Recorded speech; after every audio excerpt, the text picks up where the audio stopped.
समादरणीय बंधुजनों, राम राम जी।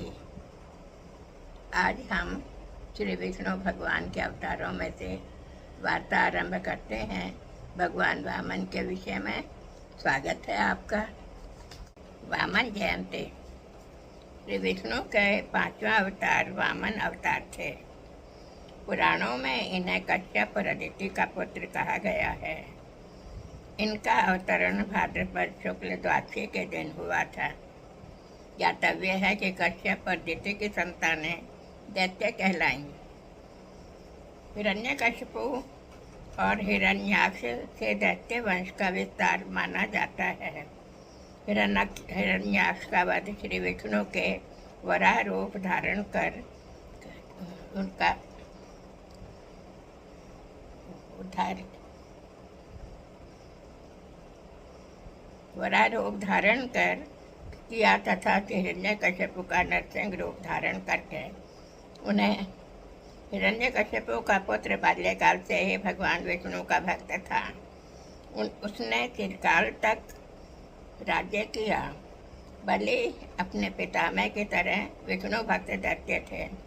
बलि ने देवों को हराकर बलि ने पितामह विष्णु भक्त बलि ने देवों को हराकर स्वर्ग पर अधिकार कर लिया। उसने अपने पितामह प्रहलाद की तरह वे विष्णु भक्त थे। बलि के देवों को हराकर स्वर्ग पर अधिकार दैत्यों का हो गया। पितामह के आदेशानुसार बलि ने प्रजा हित में कार्य करके उस पर आचरण भी किया। कहावत है कि लक्ष्मी बलवान व्यक्ति के आश्रित रहती है।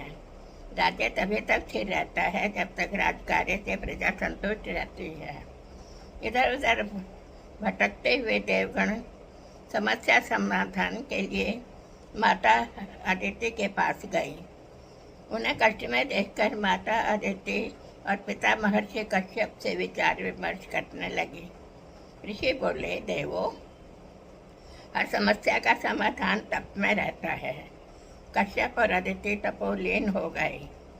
उनकी कठिन तपस्या से श्री हरि प्रसन्न हुए और उन्होंने वर मांगा। महर्षि कश्यप बोले, प्रभु, मेरी महाभागा पत्नी ने आपको पुत्र रूप में प्राप्त करने की इच्छा प्रकट की है। आप इंद्र के छोटे भाई उपेंद्र के रूप में हमारे पुत्र बनकर आनंद प्रदान करें। श्री हरि बोले, देवी, मैं शीघ्र ही स्वयं अपने अंश से तुम्हारे गर्भ से जन्म लूँगा और देवों के शत्रुओं को पराजित करूँगा।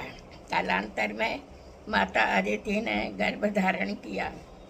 श्री हरि के गर्भ में आते ही दैत्य और दानव श्रीहीन हो गए और उनमें दुष्प्रवृत्तियाँ जागृत होने लगीं। इधर माता अदिति के उदर में श्री हरि बढ़ने लगे और समय पाकर वामन अवतार के रूप में प्रकट हुए। अनंतर वामन भगवान जटा, दंड, छत्र धारण कर यज्ञ भूमि में पधारे। बलि के वहाँ यज्ञ हेतु आ जाने पर दैत्य गुरु शुक्राचार्य ने राक्षस राज बलि और उसकी पत्नी उसकी ऋषि कन्या विंध्यावली को विधिवत दीक्षा दी। वामन भगवान के प्रस्थान करने पर प्रकृति कंपित हो उठी। सर्वद्रष्टा शुक्राचार्य की स्थिति को भांपा और बोले, दैत्येश्वर, लगता है स्वयं वासुदेव यहाँ आने को उत्सुक हैं, अतः अग्नि भी हमारे भागों को ग्रहण नहीं कर रही। भगवान विष्णु देवों के शुभचिंतक हैं। हमारे द्वारा रक्षित पृथ्वी भी संभवतः विष्णु के आगमन से कंपित हो उठी है।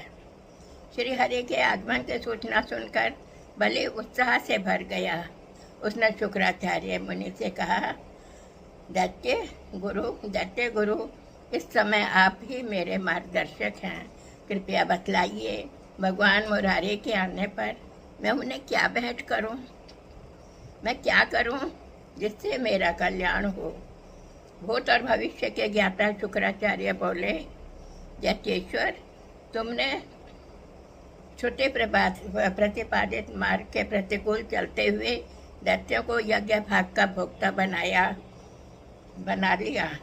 है और देवों को उनके अधिकार से वंचित किया है।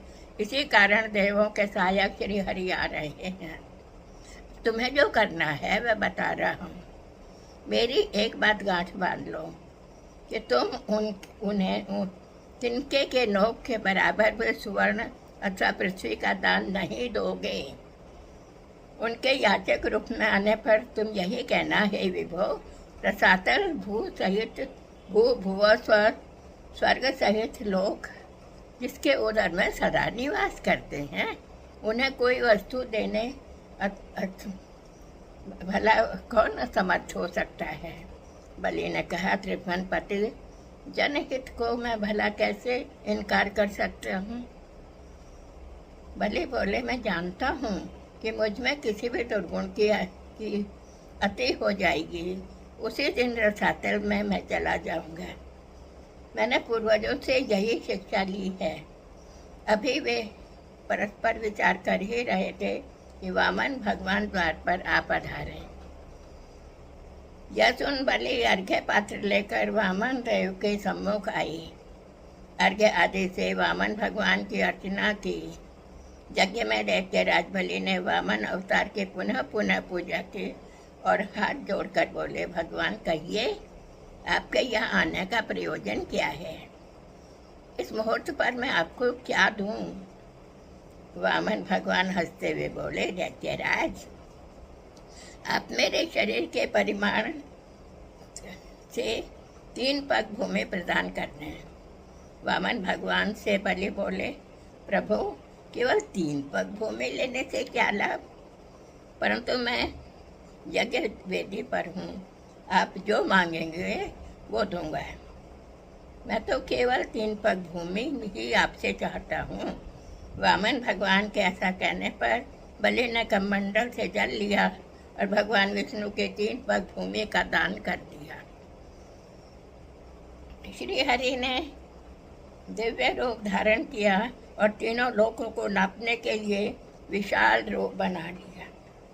उन्होंने एक पद में ही चराचर संपूर्ण पृथ्वी का दैत्य बलि से हरण कर लिया। भूमि को नापते हुए उस विराट पुरीधारी ने द्वितीय चरण उठाया और स्वर, मह, जन, तपोलोक, वैराज और मध्य से आकाश को पूरा करते हुए ब्रह्मांड के उदर भाग को भेद कर निरालोक में उनका चरण चला गया। भगवान विष्णु का वह चरण कटह का भेदन कर कुटिला नदी के निकट जा पहुंचा तथा वह नदी विष्णुपदी नाम से प्रसिद्ध हुई। अब अन्य कोई स्थान न पाकर तीसरा चरण पूरा करने के लिए बलि के समीप गए और बोले कि या तो मेरे शेष पट के लिए स्थान दो, नहीं तो बंधन स्वीकार करो, क्योंकि ऋण न चुकाने पर बंधन ही तो प्राप्त होता है। भगवान विष्णु बलि की ओर उन्मुख होकर कहा, राजन, तुम सुतल लोक नामक पाताल में निरोग तथा स्वस्थ रहकर निवास करो। भगवान श्री हरि ने उनकी पत्नी विंध्यावली सहित सुतल लोक में उन्हें भेज दिया और उन्होंने इंद्र का स्वर्ग देकर यज्ञ भाग का अधिकारी बना दिया और स्वयं देवों के देखते देखते अंतर्हित हो गए।